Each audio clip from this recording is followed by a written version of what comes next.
So our topic today is personal statements. This is a type of writing that people come into the Writing Center and ask me about all the time. It's supposed to be a simple piece of writing that you could, do in 500 words, but it turns out it's actually fairly intimidating, and you yourself might be stuck in the middle of the process somewhere. So let's talk about them. I know exactly what it's like to sit in front of a computer for hours working on this simple personal statement and come up with nothing. By this point, they've written everything from the 3-point argumentative essay they had to do at the beginning of their Writing 1010 class to their undergraduate thesis, most likely. But yet they get stuck on an assignment that's supposed to be as short and simple as the what you did on your summer vacation assignment your teacher gave you when she didn't prepare enough before class and phoned it in instead. So why are they so hard? Let's break it down and talk about it. The stakes are really high for one thing. This is your chance to sell yourself. Now let's talk about actually sitting down and writing your personal statement. First things first, I'm going to recommend that you just get something on paper. If you haven't started writing yet, do it now. The earlier the better. Months in advance is great. You want plenty of time to have some perspective and look back on it later. And if you've ever written something and looked back at it a semester later, you know that time adds a lot of perspective. That's something that's going to sharpen your essay. I recommend showing your essay to your fellow students and your friends because they'll be able to tell you if your personal statement is getting a good sense of who you are across to the reader. Also, take it to your professors, especially if they're in the same field you're applying to. They're going to be able to help you get inside the mind of the person who's sitting down and reading your essay. There's all kinds of feedback on the internet about this is what people want when they read your personal statement. This is what people don't want when they read your personal statement. The crazy thing is they don't usually agree with each other. There's all kinds of contradictions out there. But your professor knows your field, and he or she is going to be able to help you discern what the person reading your essay is looking for. How personal to go, how professional to go, those kind of things. And finally, I'm also going to recommend that you bring it into your writing center, or at least send it into the online tutoring center. That way, someone who knows what they're doing can look at your craft and make sure that everything's polished and looking nice. And they can just help you talk through. No matter what stage of the writing process you're in, the tutors in the Writing Center can have a conversation with you about how to make your piece something unique and compelling, whether you're in the brainstorming stage or you've already written 3 or 4 drafts and you're just trying to get it polished up. If you're still stuck staring at the blank page, or you just have a little bit but don't know what to do with it, I'd highly recommend that you check out Amber's video right here. It's going to give you all kinds of brainstorming techniques and ideas to just get your writing started. Once you've got something on the page, then we can keep talking about other aspects of the personal statement. Let's talk about a couple of the common issues that we find in personal statements.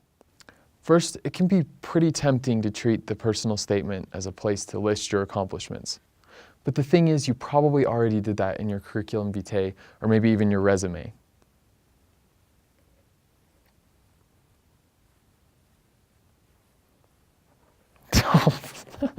I say don't waste any words doing the same thing, and I've got doing like 3 times. Don't waste any words doing the same thing. It's so rich.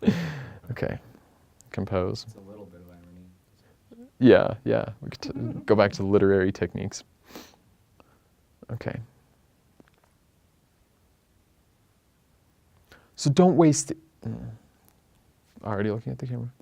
Don't waste any words doing the same thing in your personal statement. Here's a good rule of thumb.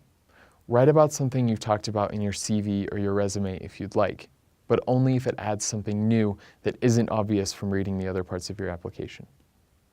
Okay, next, and this is the most important thing with personal statements and probably the thing that gets missed the most. Get specific. A personal statement is a place to talk about yourself and your life. And I think a lot of students want to fit in as many things as they can. They want to talk about what they learned from their dad and their first job and their mission and the episode of Star Trek with like the scaly green dinosaur thing in the desert. But the truth is you can't fit all of those things into your essay. What's going to make it very compelling and give the reader a good sense of who you are is to get specific and concrete as possible. Okay. The people who read your personal statement are probably very busy and they've got stacks of these things to read. They're probably not going to remember the list of 10 details that you provide. But if you cut 9 of them and make one really detailed and specific, People tend to remember details, and they're going to remember a story much better than a list. So think in those terms. If you're writing a story, what's a scene? Or let me back up. Think about the last book you read or the last movie you watched. When the characters were introduced, they most likely didn't receive 10 different scenes showing little important things from their past. They got one scene where they did something or something happened to them, and what they did in that moment showed everything you needed to know about the character. One moment can tell much more about you than 1,000 facts. Finally, I know there are a ton of resources out there to help you with your personal statement, and frankly, it can be a little overwhelming. I've made the task a little simpler for you, and here are some resources that I personally like and have found useful when I've been writing personal statements for scholarships in the past. Here's one by the Purdue OWL, one of the most helpful resources that we often recommend if you come into the Writing Center.